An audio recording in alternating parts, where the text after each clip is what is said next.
So dito nga guys, naglaplapo ako at ipapakita ko yung description guys. Ito guys, babasahin ko na. Ultimate now knocks enemies airborne and has a lower cooldown. Hybrid defense is tripled.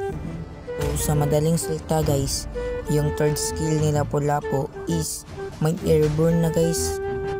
At yung hybrid defense niya is na tripled dito guys. Pero hindi natin yan tatalakayin guys.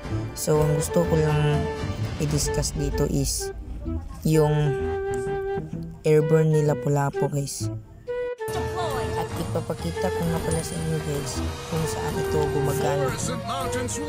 So habang pinapakita ko sa inyo ang mga clip ng yung mga airborne ni Lapu-Lapu guys, may sasabihin nyo na ako sa inyo guys. So isipin nyo na lang guys, ha? Isipin nyo, ang airborne si Lapu-Lapu, hindi lang siya magiging XP guys, kundi magiging roam din siya. Siguro kapag naman yung nangyayari si Lapu-Lapu, siguro yung pinaka madaming proud control guys. Mayroon pang airborne. Ay naku, napakalugi ka. Pag third skill mo, airborne na. Tapos pag third skill mo habang nasa taas sila, mag-saan mo. Tapos third skill ka ulit. Sige mo lang yun. Meron sila po is pwede mag-front, makunat, at may damage. Siyempre meron din siyang crowd control. Pero dito guys, sasabihin ko din sa inyo guys, ilang beses ko talaga pinag-ID. Sasabihin ko na kung saan gumagana yung airborne ni Lapu-Lapu. So gumagana pala yung airborne ni Lapu-Lapu guys is sa hero, sa minions, sa Hellcourt. Yung Hellcourt yung tawag ko dun guys, basta Hellcourt yun. Yung ano din guys, yung double HP, yung parang insekto. Yung ang isa din yung gold crab at XP crab. Yung gumagana din guys is sa blue buff, sa red buff, ganun.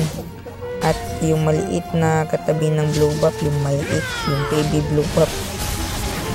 At sa minions yun guys, siyempre sa minions, nasabi ko naman ata. Pero gumagana din siya sa turtle guys. Oo, gumagana siya guys. Pati din sa Lord. Grabe talaga, nagulat ako nung kumana pala sa Lord. Siya lang yung pinakaunang nakakagawa ng guys. Siguro, hindi ko alam. Hindi naman ako expert eh. Pero para sa akin guys, parang sila Lapu-Lapu lang ata.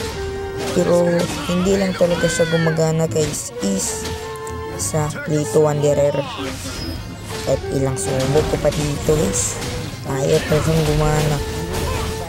Pero balik tayo guys sa topic natin. Balik tayo, sana huwag kayong magsawa ha. Kasi tingin lang talaga guys, si Lapu-Lapu is may airborne na ha. So ngayon, kapag nag-buff yung Corneo at low HP siya, pwede nyo i-airborne yung buff. So napakalaking tulong nito guys, kasi ibis mag-recall yung Corneo, ang gagawin mo, mag-front ka para sa buff, para sa Corneo. At siyempre napakadaming magawa talaga ni Lapu-Lapu guys. Ito pang isa guys, kapag nag-lord kayo, minsan galing kayo sa class, diba?